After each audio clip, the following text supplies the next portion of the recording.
Hey everyone, in this video I am going to show you how to sit with alignment in mind.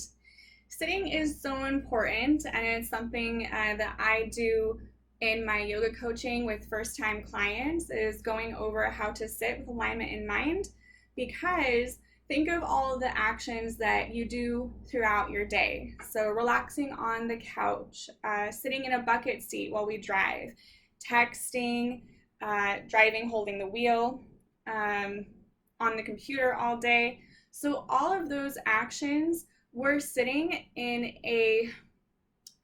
an abnormal way, right? So when we're driving, our shoulders are usually forward. When we're sitting in a couch, even though it's comfy, right, our pelvis is tucked under and our shoulders are pushed forward.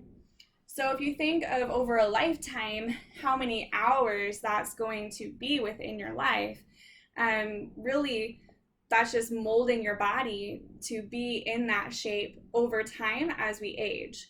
So we need something in our lives to counter all of those hours. So restoring proper alignment. And how we do that is I've created kind of like a checklist to go through when you're going into a seated practice.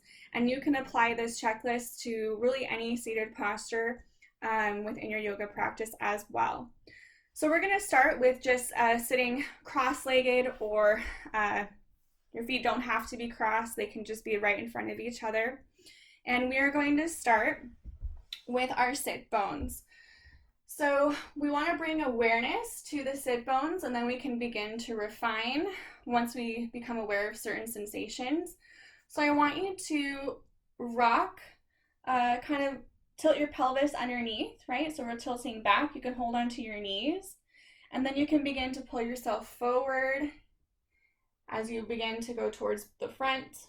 You can feel these bones that are having contact with the ground, and those are your sit bones. So when we're sitting, we want to be on the front edge of those sit bones, okay? So the first step is going to be your knees. So we want our knees to be in the same line as our hip, or our knees lower than our hip, okay? So to help with this, sometimes we need to raise the floor up underneath our hips. So we can do so by using a towel block, right? And that will allow more space for our knees to drop down with our hips elevated. Okay, so that's step one. Step two is going to be applying that awareness of the sensation of your sit bones. And we're going to see what we're feeling right now, whether we're on the floor or whether we're on a prop, where we are at with our sit bones. So to help continue the motion of rolling towards the front edge of our sit bones, we can grab our tissue. So you can grab your inner thigh if you have the shoulder mobility, or you can grab more towards your glute muscle. And what you're doing is you're pulling your muscle back, and you're sitting down right away, pinning that muscle where it is, okay? Then you're gonna rock to the other side. Once again, pulling back and then sitting down. What that's going to do is, by pulling on the muscle, it's attached to the bone. So you're helping facilitate that movement towards the front edge of your sit bones, okay? So now we have our knees, same height as our hip or lower than our hip. We're on the front edge of our sit bones. The next is going to be our ribs, okay?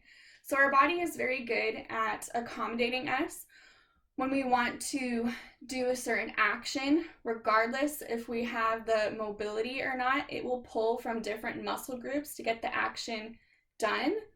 But it's not always going to be the correct ones, right? So a lot of things, like our muscles, are attached to each other when we do movements, and it's harder to break up and isolate moving our hips without our shoulders moving, for example. So when we reinstate our lumbar spine, because that's what we do. That's one of the things when we move our glute tissue back, when we're going onto the front edge of our sit bones, it's reinstating our lumbar spine. So when we're sitting and our tailbone is tucked and our pelvis is tucked, it flattens our lumbar. Okay, so by sitting elevated with our knees dropped and on the front edge of our sit bones, we now have our lumbar spine. What can happen is that can project our thoracic into more of a curve, projecting our ribs forward and everything like that. So by moving our hips, it's now in a chain reaction, moving the rest of our spine. So if that happens, we then want to isolate and move our ribs down into our core, just knitting it inward, okay? The next step is going to be your shoulders. So we want our shoulders to move down and back as well. And then a lot of times the neck can also be pulled forward. So we want our neck to be nice and neutral.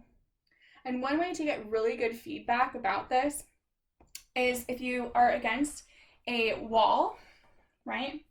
You can feel the gap between your lumbar and the wall because, again, it's curved in the correct direction.